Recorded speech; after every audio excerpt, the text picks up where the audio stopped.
आज एक और खबर के लिए जुड़े रहें स्मार्ट न्यूज़ के साथ। पासपोर्ट पर शादीशुदा खातून के वालिद का नाम दर्ज होगा या शौहर का, इस मामले के हल में कमेटी बना दी गई। तफसीलात के मुताबिक पासपोर्ट पर शादीशुदा खातून के वालिद या शौहर के नाम के अंदराज के मामले पर दाखिला वज़ीर मोहसिन नकवी ने कमेटी तश्कील दे दी है। वफाकी सेक्रेटरी खुर्रम अली आगा कमेटी के सरबराह होंगे। इस मामले पर मोहसिन नकवी ने कबल अमल हल तलब कर लिया है।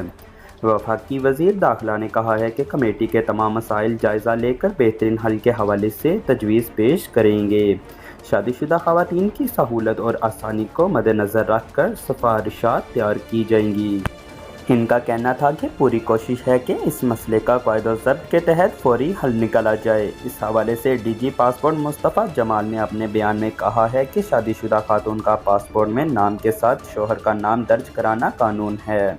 गवर्नमेंट डॉक्यूमेंट से चलती है, सरकार में इनफॉर्मल चीज़ें इस्तेमाल नहीं होती। इन्होंने बताया है कि पासपोर्ट में मॉडिफिकेशन करेंगे, साबका शौहर के नाम का बॉक्स होगा।